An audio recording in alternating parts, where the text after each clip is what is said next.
Hello and welcome to Bollywood now. मैं हूँ आर्या और आज मेरे साथ दो ऐसे शख्स मौजूद हैं जिनके बारे में अब मैं क्या बताऊँ। एक को कहते हैं मिस्ट्री मैन ऑफ बॉलीवुड, क्योंकि ये ज़्यादा तो कुछ बोलते नहीं है, लेकिन जब भी बड़े पर्दे पर आते हैं सबके रोंगटे खड़े हो जाते हैं।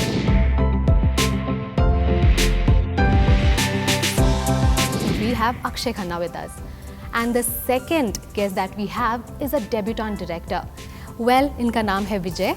So welcome to Bollywood now, sir. Thank you so much for being here.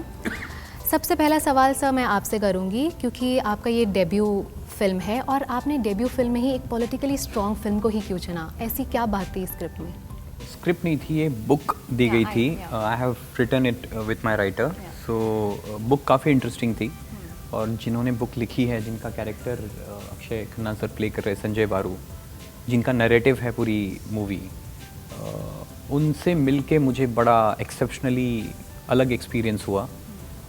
PMO में काम किया था उन्होंने और काफ़ी लंबे टाइम तक काम किया था, 4.5 साल तक काम किया था। काफ़ी अलग दुनिया से आए थे, वो जर्नलिस्ट थे, जर्नलिस्ट की दुनिया से वो पीएमओ में आए थे, एक सरकारी नौकरी में आए थे। सो बड़ी इंटरेस्टिंग बुक थी और बड़ा मज़ा आया उसको पढ़ के। और संजय बारू जी से मिलने के बाद फिर मैं कन्विंस हो गया कि ये बहुत अच्छा सब्जेक्ट है और इसे बहुत एंटरटेनिंग वे में, ह्यूमरस और एक अच्छे तरीके से बनाया जा सकता है। ओके, जैसे इन्होंने तो ये तो संजय बारू सर से मिल चुके हैं, लेकिन आपने कई बार ये कहा है कि आप उनसे मिले नहीं हैं, तो आपके लिए कितना मुश्किल था एक ऐसे कैरेक्टर को निभाना जिनके बारे में आपने सिर्फ सुना हो या फिर सिर्फ पढ़ा हो?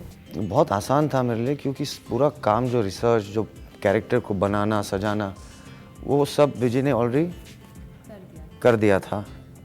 उनका विजन बहुत स्पष्ट था, तो मेरे को सिर्फ फॉलो करना था और कुछ नहीं। और बाकी जितने एक्टर्स का काम बहुत डिफिकल्ट था, जैसे अनुपम सबका, अनुपम का खास करके ऑब्वियसली, पर सुजैन बर्नेट और जितने भी लोग, क्योंकि बहुत सारे लोग हैं जो रियल पॉलिटिशियंस हैं, चाहे बीजेपी के हो, चाहे कांग्रेस के हो, चाहे कोई दूसरी पार्टी से हो, लेकिन सबको दिखाया है और तो उनका काम बहुत मुश्किल था।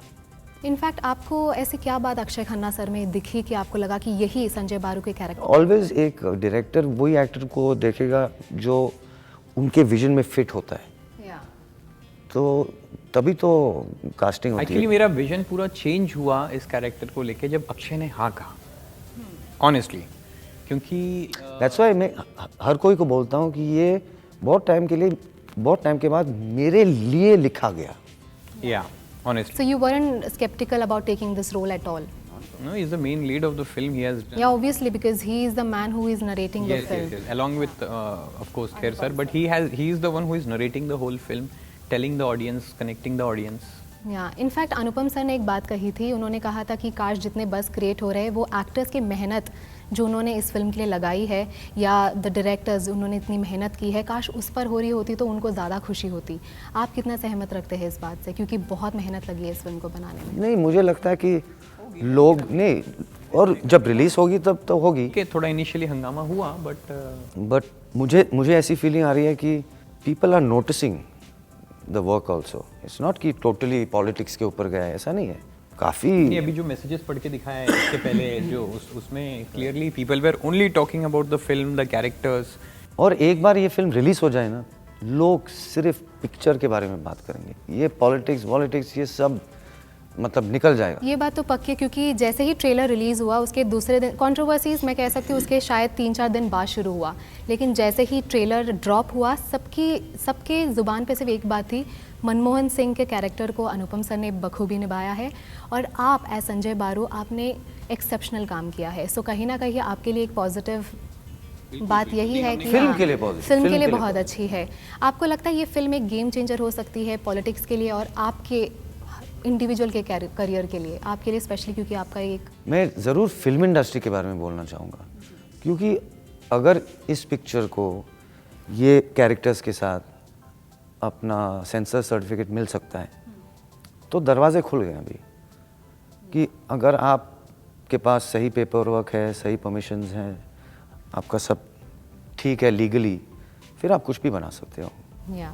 और ये बात आपने एक बार कहा था कि जब पॉलिटिक्स पे कोई बुक लिखता है या कोई कुछ बोलता है, और ये होना ही था आ रहा है, इसलिए क्योंकि जितने भी दूसरे मीडिया के मतलब जैसे टीवी है या प्रिंट मीडिया है या सोशल मीडिया है, सबको छूट है कुछ भी बोलने का, सबको आज़ादी है।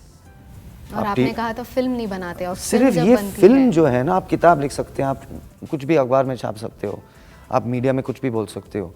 ये फिल्म, ये लास्ट बैरियर था, ये अभी उसका समय आ गया है, उसका समय आ गया है, वो बैरियर टूटना चाहिए था।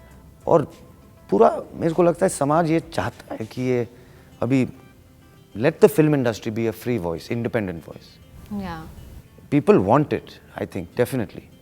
एंड एनीवे, अगर ये एक पॉजिटिव वे में अगर इन कंट्रोवर्सीज को देखा जाए, कहीं ना कहीं आप लोगों को ये बेनिफिट कर रही है।